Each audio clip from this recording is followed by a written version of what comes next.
Hey guys, it's Free to Spin 21 again. Today, me and my friends had multiple conversations about how do we feel about fanboys. Um, if you don't know, fanboy is usually a person, an extreme fan or follower of a particular medium, as far as like a sport, a company, a gaming console, an artist, um, and they kind of take it to the extreme.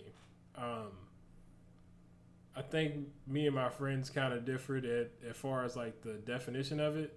Um, he thought that it's kind of like a fan of anything. Um, like Nintendo has fanboys that love Nintendo products. Nothing wrong with that. I don't see a problem in loving a company, but also I feel like you should be able to be objective about it. Um, so if the Switch doesn't have great graphics, I feel like you should be able to speak on it and acknowledge it without ignoring it or thinking somebody's attacking you by saying that it has bad graphics. That's just an example. Um, we really get into like a debate, sometimes an argument about gaming consoles, majorly because I consider myself a casual gamer. A lot of my friends are actually hardcore gamers. Um, I own an Xbox One. I own Xbox One S. I own a PlayStation Pro, PlayStation 4 Pro, and I have a gaming PC. I game maybe about 4 or 5 hours a week. That's on a good week. Sometimes I might not touch a gaming console a whole week. I know my friends. I don't know if you guys will see this at any point in time, but I actually met a few of my online friends that I met when I was like 12 years old. We just recently met like last year, and I'm 28 years old now, so that was pretty cool. So I can see how the gaming space can bring people together, but being in the gaming space for so long, I can also see how it can tear people apart.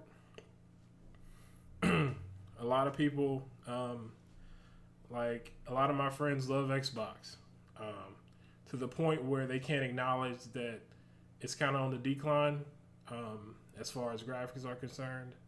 Um, it just now got the strongest console not too long ago, but before then they didn't care about graphics. They wanted to ignore that the PlayStation and PC had way better graphics. They didn't care about graphics until the Xbox One X came out, and now they care about graphics. It's mind blowing. To the point where they say that they don't want to play any games on PlayStation 4. None of the exclusives really catch their eye. If it does, then they'll just watch it. And I just find that disturbing. They made defenses on some of the decisions that they made about the Kinect, about saying that DirectX 11, well, DirectX 12 would actually boost the Xbox One's performance to a point where it will be better than a PlayStation 4, or even hitting 1080p, 30 frames per second on a lot of games, which it didn't. It's just, I don't understand why people take personal offense when you point out facts to them. And that's my problem with being a fanboy. Now, there's certain legitimate reasons why you can't have multiple consoles. And I guess in this video, I'm particularly talking about consoles and maybe phones. There's reasons why. Not everybody has money to buy multiple consoles. I know I didn't. Really didn't care what console I got. I just wanted to be on the winning console, because the winning console gets a lot of benefits that the losing console doesn't. The Xbox 360, for example, it was a winning console, and it got a lot of exclusives. It got a lot of DLC content ahead of time, compared to the PS3. The PS3 was coming strong like the last 2 years of its life, but before then, multi-plats looked better on the 360. 360 had a lot more games. It was a very viable market for the 360 back in those days. Now, complete 180 because Apple forgot who their customer base was. They focused on the Kinect. They focused on consoles being very underpowered compared to their competitors. They're focusing on a media device and not an actual gaming device. That's all on them. You can't blame anybody else but Microsoft. Microsoft made those decisions, and they have to live with it. And that's what they are living with.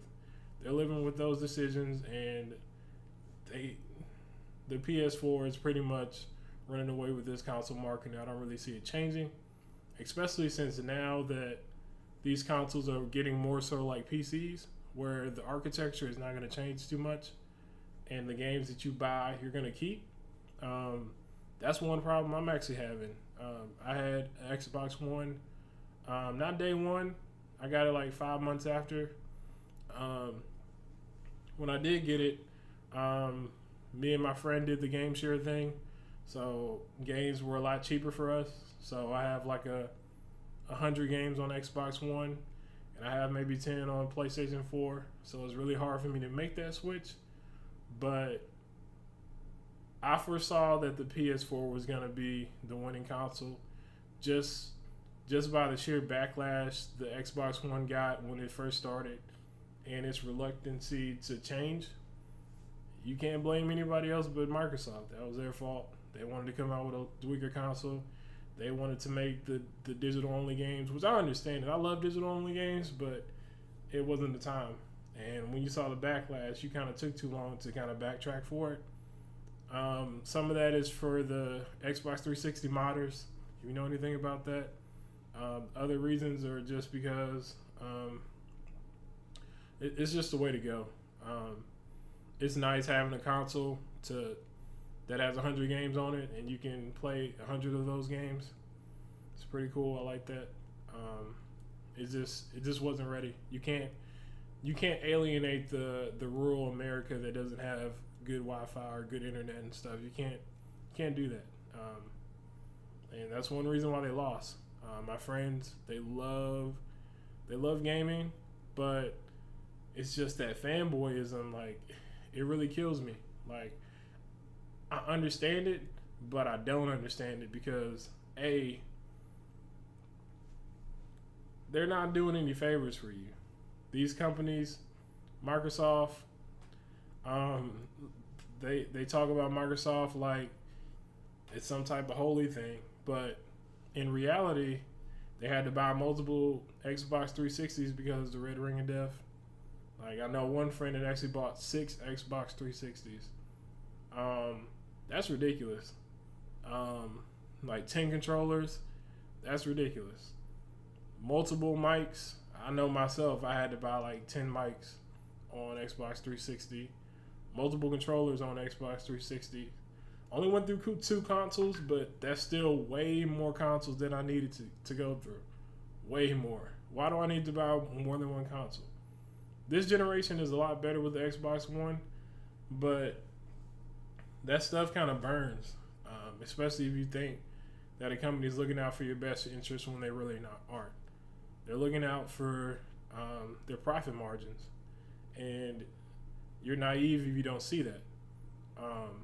But at the same time, once you understand what the business is and pretty much, I guess, the reason that they're in business to make money, then you can look at it more objectively. Like, they say they care about the consumer, but if they can make a lot more money on something else other than gaming, then they probably wouldn't drop gaming. I mean, that it is what it is. But as far as having loyalty to these companies, I just don't get it. Like, I have an Xbox and I know that it's not as powerful. I know it has a lot of flaws, but I do like the Elite controller. I do like Xbox Live as a service, but I know it doesn't have a lot of games. I mean, it is what it is. Xbox One X came out. I mean, it has a really powerful GPU, but a really slow CPU. A lot of games can't hit 4K 60. A lot of games can't even hit 1080p 60. I mean, as a tech person, I know that, and I can say that. My friends, they like to ignore that type of stuff. I really just don't understand it. Like, they have this type of, like, it's kind of like a cult following, because go to a Apple fanboy, a Samsung fanboy, Android, Xbox, PlayStation, Nintendo, they all ignore facts. And for what reason? They love the company for it. I mean, brand loyalty is a real thing. I personally don't have it. I used to have it, and then I started getting burned by these companies, and then I realized is that maybe I should be listening to like professionals if I don't have a professional opinion for myself. So like if I go to a store and I see a TV that looks good and it's half price and it's not a Samsung and a Sony, I'm buying that half price TV. Like, I'm sorry. I'll look online and see what other people think, what consumers think, what professionals, reviewers think, and I'll give that new TV a chance. I don't have any problem with that. I actually bought a Hisense like last year. It was a 4K HDR 50-inch TV for like $329. That's an amazing TV. Looks just as good as my $1,000 TV that I bought from Vizio a year ago, a year before that, and it didn't have HDR. So I got a better deal at less than half the price and similar size. Like my Vizio's a 55-inch, my Hisense is a 50-inch, but it's comparable. So this brand loyalty thing, like the Hisense company, like they're a Chinese company, they want to get into the U.S. market. So to get into the U.S. market, they want to sell at a lower price and give you a high quality product. Me as a consumer, I love that because A, nobody knows about you, so you're gonna lower your price.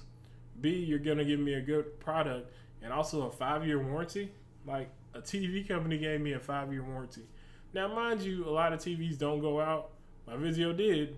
I spent $1,000 for it. Like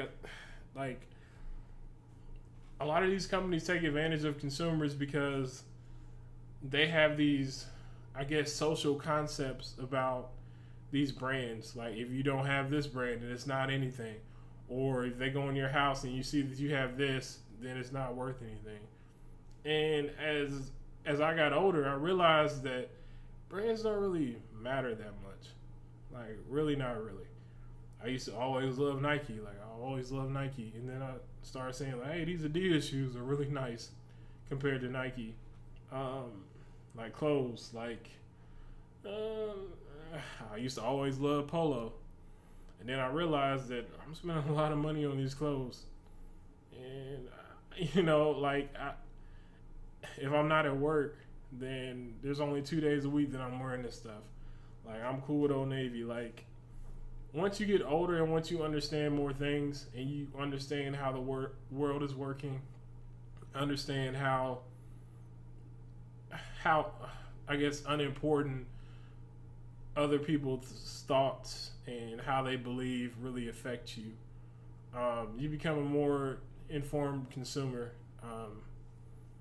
Like, I look at reviews on anything and everything that I buy now. Laundry detergent. Like, man, I really love Tide. I'm just going to use Tide.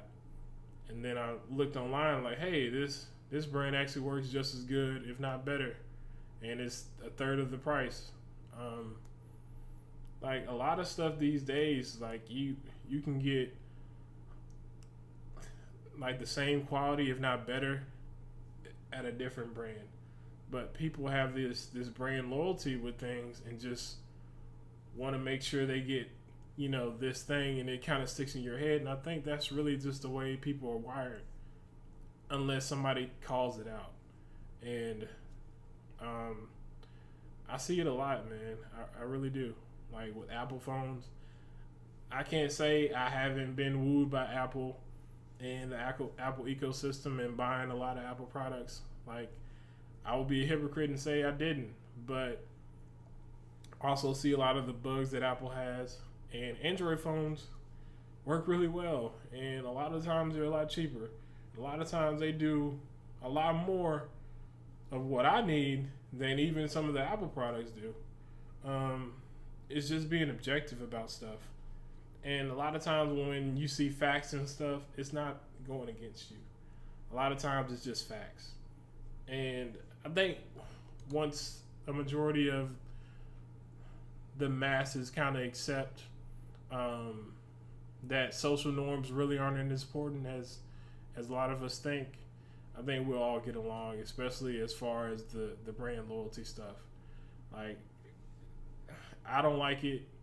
I mean, I understand why people do it, but I also would like for people to think, hey, if I give this other company a chance, or if I do some research and I'm really more informed than I was, 4 or 5 years ago, how would that really, affect my spending habits? How would that affect how I view things and how I view these companies? And I don't know. I think it'll be enlightening for a lot of people. But that's all I have today. Like, subscribe. I would like to make more of these videos. I'm not too, experienced with YouTube videos. I don't really know how to edit. I'm going to learn a lot of that stuff. I would love to get your feedback. Let me know if I'm doing anything wrong or if there's something that I can work on. Like I said, I'm just trying to get my word out there. If you like it, like and subscribe and listen to it. If not, I'll just be talking to air. But I feel like I have to get it out there. So thank you guys for listening to me. All right. Peace.